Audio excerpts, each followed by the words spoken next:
Morning SPL check of the SPL meter. This is a realistic digital Radio Shack.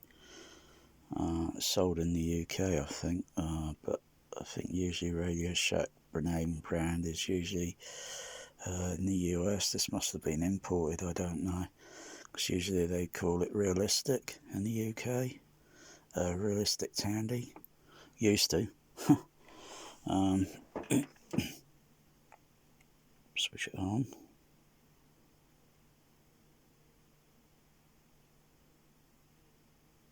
And that's with the window mildly open by maybe about that much. The fans in the kitchen with the door open, and they're very distant.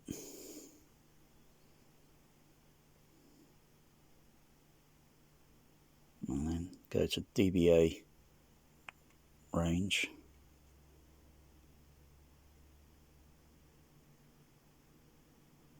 Of course, there's a bit of traffic moving around, so it's going to be somewhere maybe 500 or just a little slipping below 400, or maybe.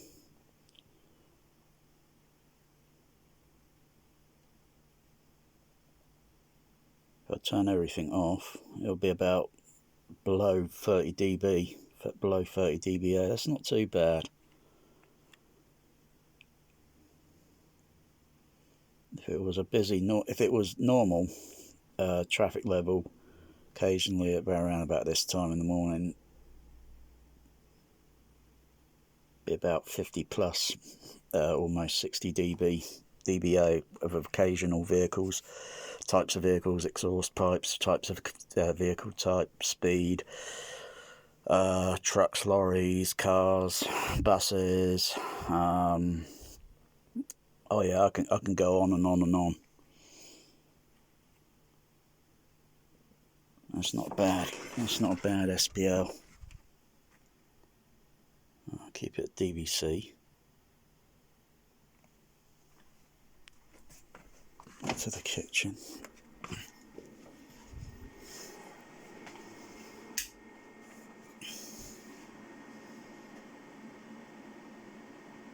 Look at that. That's shocking. And that's a lot of amplifiers. The rest are not just turned on because I don't think I'm going to be playing Dolby Atmos today, so I'll just play some classic 6-track vintage Dolby Stereo, or maybe some Dolby Stereo 424 Matrix.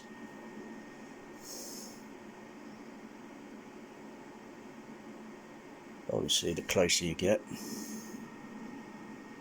the louder it gets, just as if you get nearer. It's just as doing that with your, psychoacoustics, the psychology of hearing. Yes, I have a PhD in psychoacoustics, PhD in audiology, a PhD in X, Y, and Z, a PhD in 165 IQ, a PhD in what to look for, what to listen. Well, a PhD in what to look for, a PhD in what to listen for, a PhD in what to feel for. Basically, a PhD in common sense.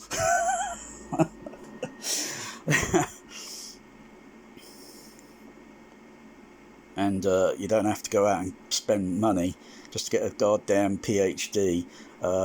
Spend out money, yeah, and all you get is a fucking bit of A4 size paper with some fucking idiot signing their name on it. And I would find that rather insulting.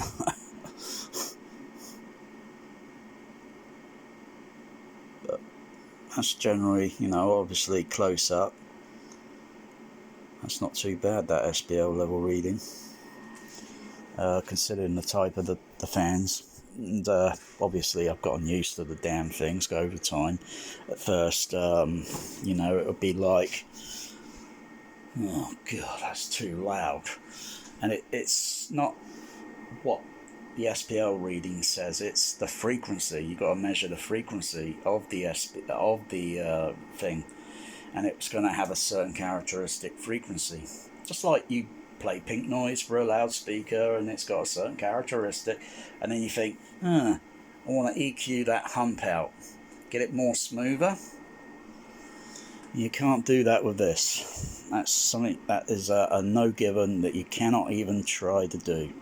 You can put absorbent material inside a rack, thus reducing the resonant noise inside the rack, because a rack is going to be very hollow and shrilly, and it's going to resonate when you make whoo noises. It's going to go in there and you're going to hear that resonant sound.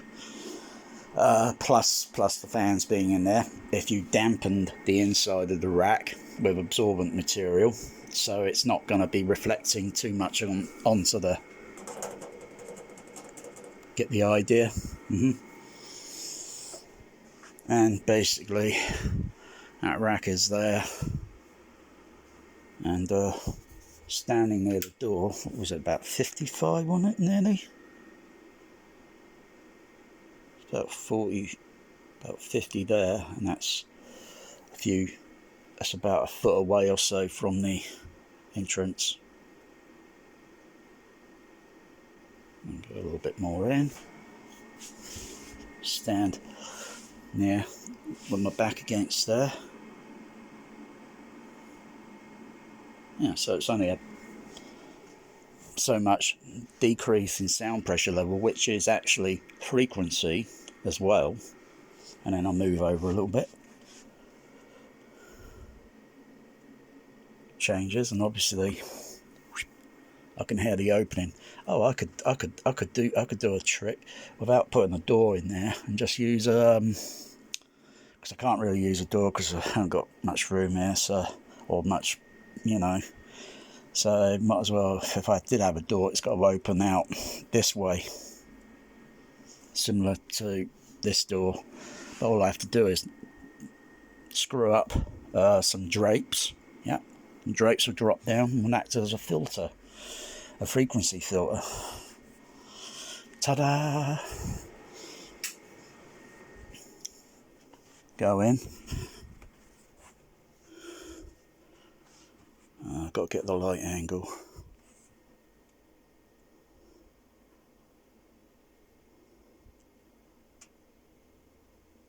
Yeah, it's about 40 dB almost, but that's with the door open. Close the door. Can you hear that? I've been doing that sort of thing since I've been a kid. And it's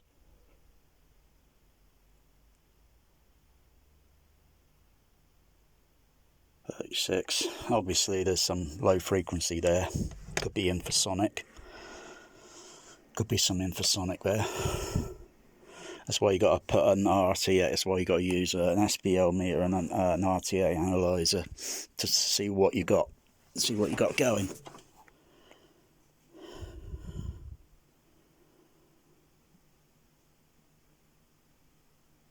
Okay, 34 roughly. I'll close the door.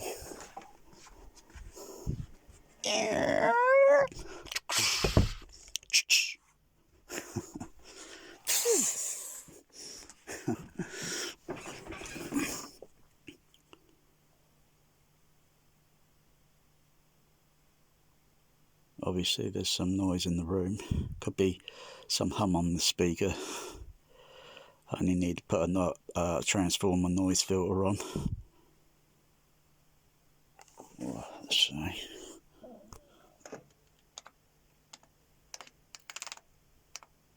No, I think that must be on the other channels. I need to put a noise filter on. Windows open a little bit. Bit of traffic passing down the road. Normal, probably about 25 mile an hour. And that's well within, I would say, an acceptable limit. Some other car, probably about 30 mile an hour. You can always tell. You can always tell by the sound of an engine. Trained listening. Close the window. And that'll reduce some sound frequency passing through, but maybe not some very ultra low infrasonic.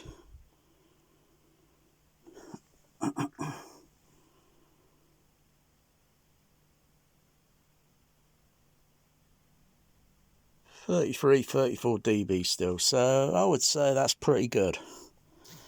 All I need to do is put the microphone up on and the SPL meter and go fishing for sound frequencies. Enjoy.